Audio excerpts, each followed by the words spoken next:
Greetings to my team of 144, all Starseeds, Lightworkers, and Wayshowers. It is 7/29/2019, 11:07 a.m. to 7/11. We got the 29 and the 29, which is an 11/11 gateway, 11/11 portal. There's so many codes and energies coming in today. I'm going to try and be as lucid and linear and clear as possible. But we are being bombarded now. Another full gateway opened yesterday with many intense things coming into the matrix. The divine goddess broke through.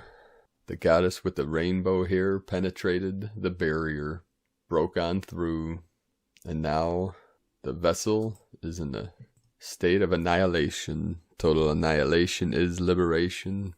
I just spent over an hour of Qigong, Neigong practices, and it was like a second.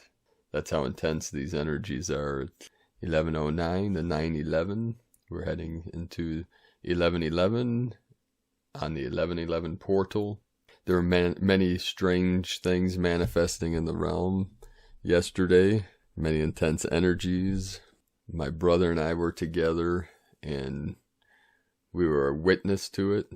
And at one point he said several people from our past were just manifesting out of nowhere. People we haven't seen in years and years. It was like one after another. And there were these crazy synchronicities. These people were linked together too. I mean, one of them was one of my best buddies for years, and I haven't seen for 16 years. It was like he just walked out of the emptiness. And it was like a second hadn't even passed since the last time I saw him. That it's just the matrix revealing itself. This dream, this illusion is totally revealing itself now. And these energies I know are very intense and can be very uncomfortable. But we're transitioning through this to the best of our ability. It's crazy, crazy, crazy. Now 11:11 and the 11:11. I want to explain a concept that might be confusing some people. One thing I've been seeing several people, which I'm going to address now, that talked about posting in the comments below my video when the transmission starts, like, hey, the transmission didn't start till 11 minutes and 11 seconds. And it's what I tell people, the transmission begins when I hit record. Not to be arrogant or egotistical. The second I hit record, I step aside and let the witness come through, let the Tao come through. Now, some people might resonate more with the transmissions that I read. Some people resonate more with the stories I tell. That's why I do both. I try to do both in every recording that I do. I try to appeal to everyone, I know I can't please everyone, but I do my best here. Because I know some people say that I just ramble on, but there's a reason, there's a deeper meaning to everything that I transmit, every word I say, every code that comes through. I speak from the divine source that's within me that transmits to the divine source within you. Now, if there's too many filters or it doesn't resonate with the internal map of reality, it might sound like gibberish or ignorance or stupidity. But it's all up to you. I'm not attached to anything. I'm not attached to people's perceptions. I don't care what anyone thinks. That's how I'm able to do these every day without hindrance, without anyone being able to stop me, because it's all a big cosmic joke. But we are all players on this world stage. So do your best, playa, and play on. Just don't take anything too seriously, even our feelings, our thoughts. Those are the biggest jokes of them all.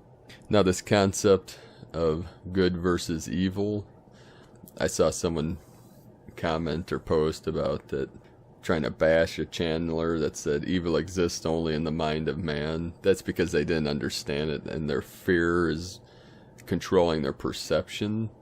If they really took that as a koan and meditated on it for hours and hours, they would come to the realization of the truth of that statement. And this was also put forth, this concept, by one of the great illumined masters, and he was a Christian teacher, his name was Dr. Walter Russell, and in The Secret of Light, I put the links in the description below the video. The Secret of Light, he talks about that evil exists only in the mind of man, and he explains it in a very lucid, clear way that you really contemplate it or meditate on it, you would realize that there's no evil star, there's no evil planet, there's no evil bug, no evil bird, no evil bush, no evil blade of grass. Somehow the mind of man thinks it's more important than everything else, so it creates this concept of being evil. And I'm not saying that humans don't do any bad things, of course, hurting children or violence or whatever is not something that should be practiced, we can say. We should live from our heart and look at all beings as pure awareness. But in the grand scheme of things, in the bigger picture, because this manifestation is temporary, it's an illusion, it's what the great masters would call Maya, the illusion that it's not even real. Only love is real, truth is real. That which is beyond the concepts is real. That which the concepts point to is reality. And this concept of being awakened, I have people ask me all the time, someone the other day, how many people are awakened, or what do you experience as this awakening process? And I try to explain this way, like people think that being red-pilled means that you're awakened. Now there's different levels of awakening. And yes, those that realize that we are in this simulation, this matrix, may be more awake than someone that is totally trapped in the matrix, that won't even look at anything outside the box or outside their belief system.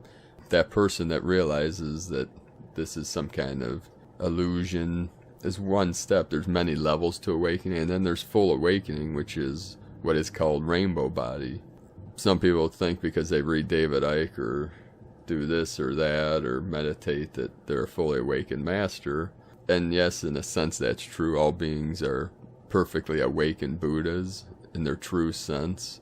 But that mind, that pure mind, the original mind, is converted to the three hells. So until you wake up to who you truly are, an infinite multidimensional being, and you awaken all the codes within your field, within the avatar, and attain full consciousness, rainbow body, the body disappears. So if you still see the body there, you're back in the matrix, you're still in the simulation.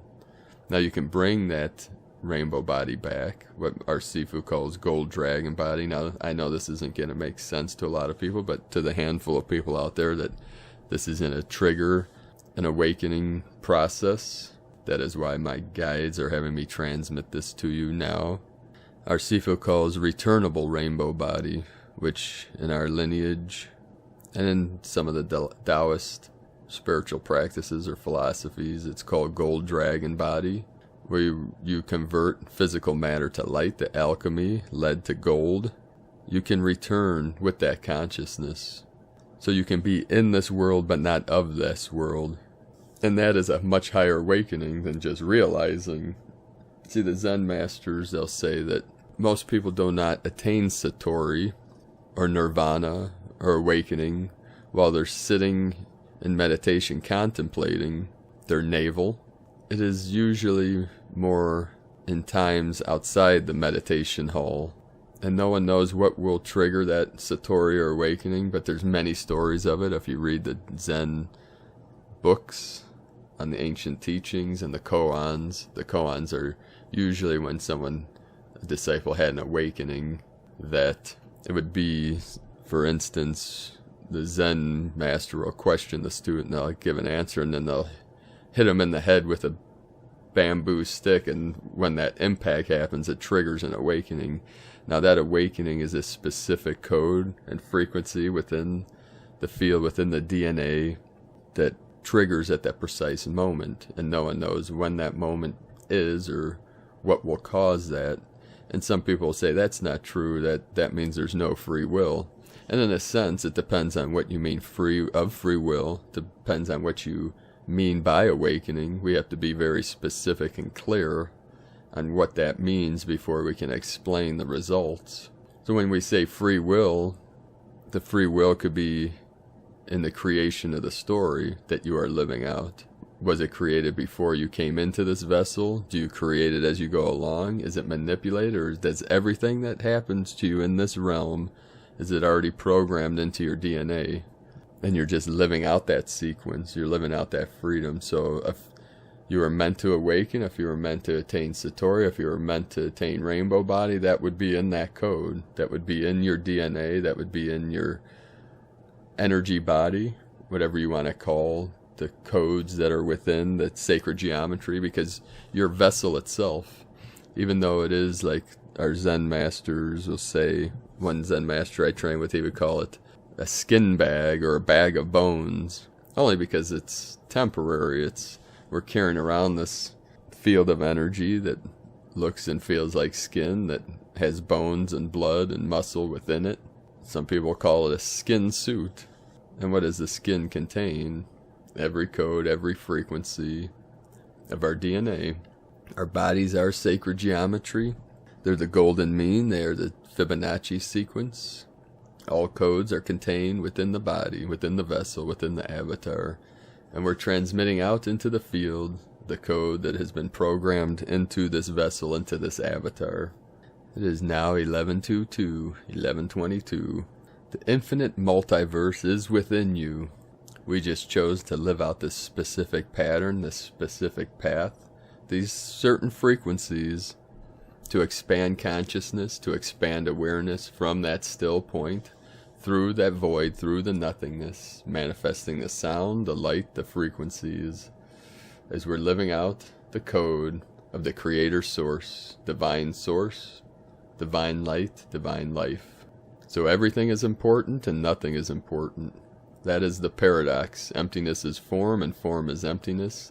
The paradox is that we live in a free will universe while living out a certain code. So it depends on where the perception is focused. If you're focusing on the free will that is encoded within the DNA, or if you're just living out the mundane patterns that were programmed. And that's what the Taoist masters came to the conclusion through the I Ching, through the 64 code, that this concept of fate, that everything is written in stone, but once you wake up from the matrix fully, that doesn't mean just knowing you're in the matrix, but that means having a foot in both worlds, in the physical and non-physical.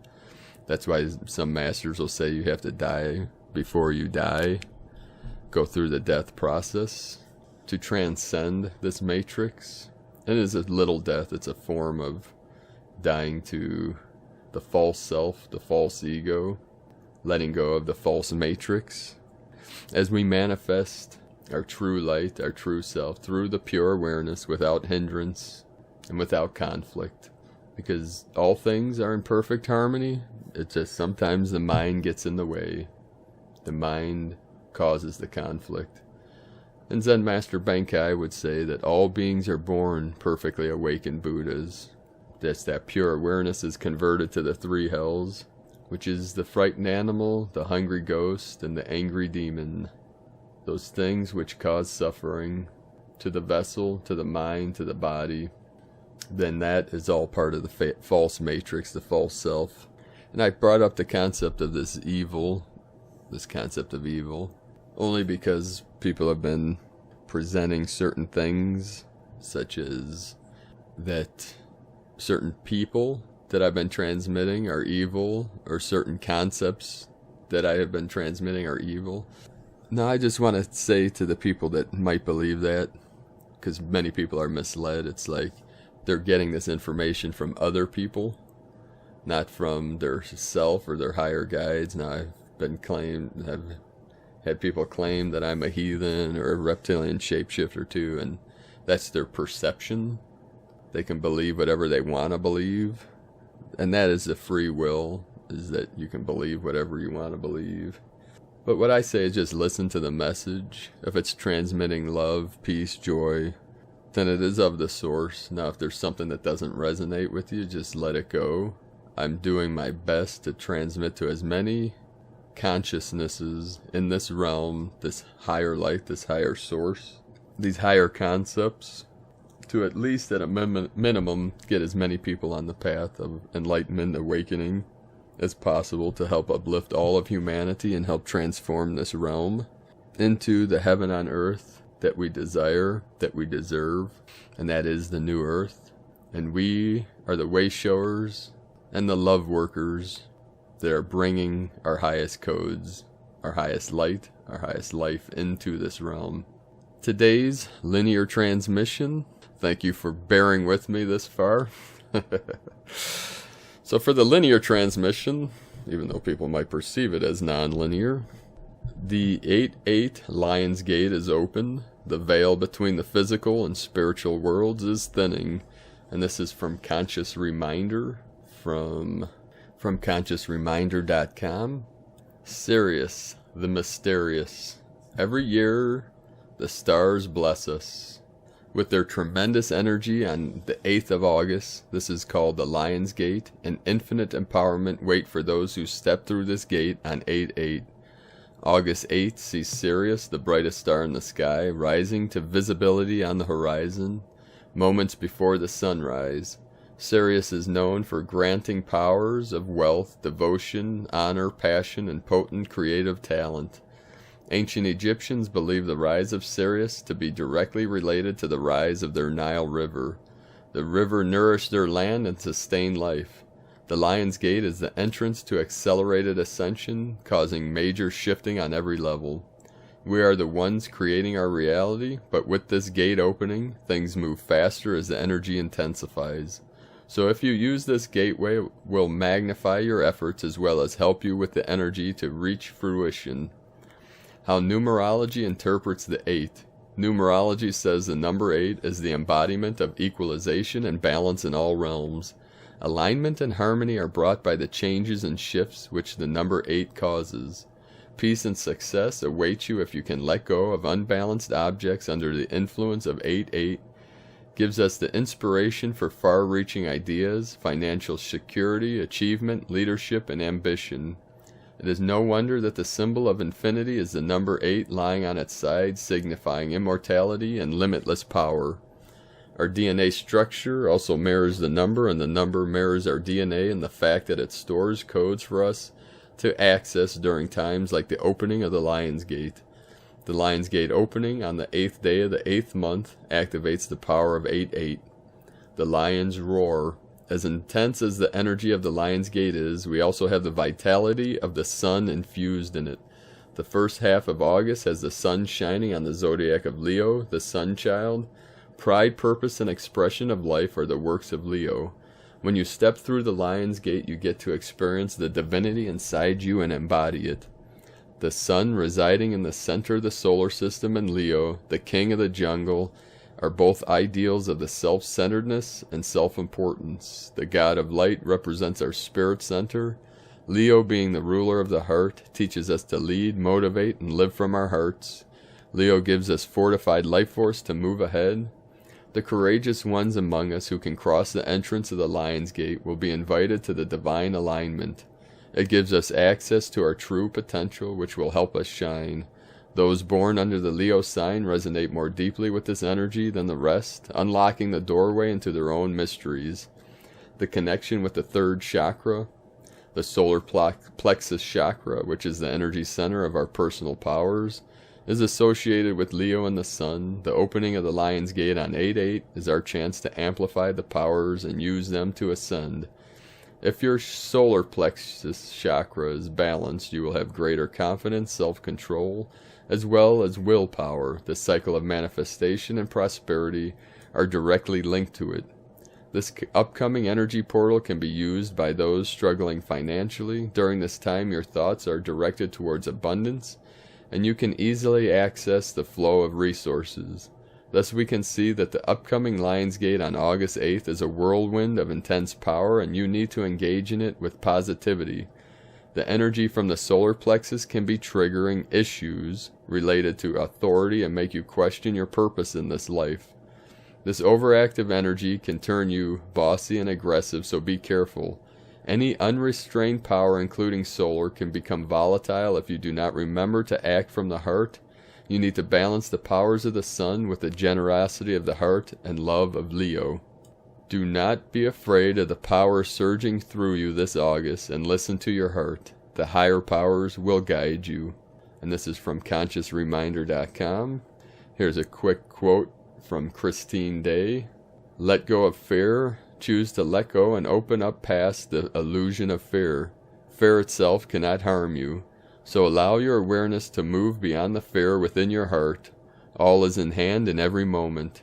Don't allow the illusion to block your joy. And that's what it's all about. Living in joy, living in the heart, seeking the kingdom of heaven within, the peace within, the love within. Today we have from the Dream Spell Journey by Volom Votan and Balon Ilk, Nahua Olin Corpus Prophecticum Quetzalcoatl, the legacy of White Solar Wind, Volum Votan. Today's Kin 17, self-existing Earth. 4 Earth is equivalent to the Mexica sign of Nahua Olin, 4 Earth, a relevant inscription on the center of the Mexican sunstone, otherwise known as Aztec calendar. According to the decoding of the Aztec prophecy of Nahua Olin by Jose Arguelles, Volum Votan, on the day 4 Earth, Nahua Olin, the 5th sun, 4 Earth will end and the coming 6th sun of solar galactic consciousness will dawn. Today's Kin 17 is completing 27 Zolkin, 27 galactic spins, since the fulfillment of this Nawal Olin prophecy, and since the passage from the 5th to the 6th sun on May 5th, 2000, May 5th, coded 5-5, NS 1.12.11.4, Kin 17, 4 Earth.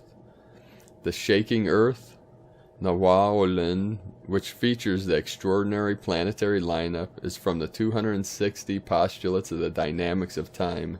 911, or 9.11, the lineup of all the planets except Earth on the other side of the Sun, spectral moon 4, red self-existing Earth, May 5th, 2000, provides a collective telepathic test for the activation of the electromagnetic polar flux tube regulators. The object is the creation of a telepathic field of magnetic resistance to stabilize the planetary poles.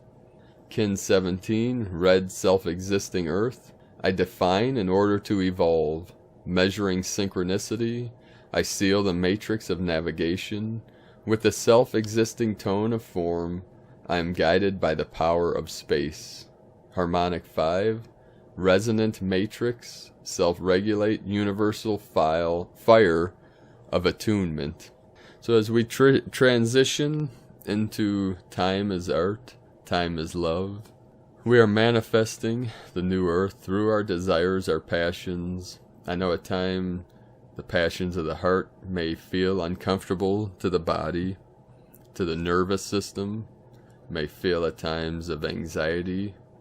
There are times that we just have to push on through, go through and through and through until we break on through. We are still in the process of Operation Breakthrough. There will be no doubts when you have your breakthrough to the higher worlds, to the higher realms, to your higher self. Until then, keep walking your path with heart, beloved beings of light. Thank you everyone that has sent in their transmission for the blueprint to all starseeds. You can view these on primedisclosure.com/blueprint. Watch the first video that I created with the transmission from the Buddha mind and the blueprint for all starseeds, lightworkers, and way showers. And thank you all who are joining us on this Loveolution evolution. I'd also like to thank everyone that are joining us on this mission for the Healing Retreat Center in Ecuador, South America. You can join us to raise funds for this endeavor with a CBD business, cbdpeaceoil.com. So thank you all for joining me today. Please leave a comment below this video on what you're experiencing through these Lion Gate energies, through these intense times, as we rise up the vortex higher and higher, all the way through and through and through until you break on through to the other shore, to the other side, to the infinite, multidimensional self, the self within self, the cycles within cycles, the dream within the dream. Namaste, brothers and sisters of the light. I love you all. It is now 11:44. Auspicious times ahead, beloved beings of light.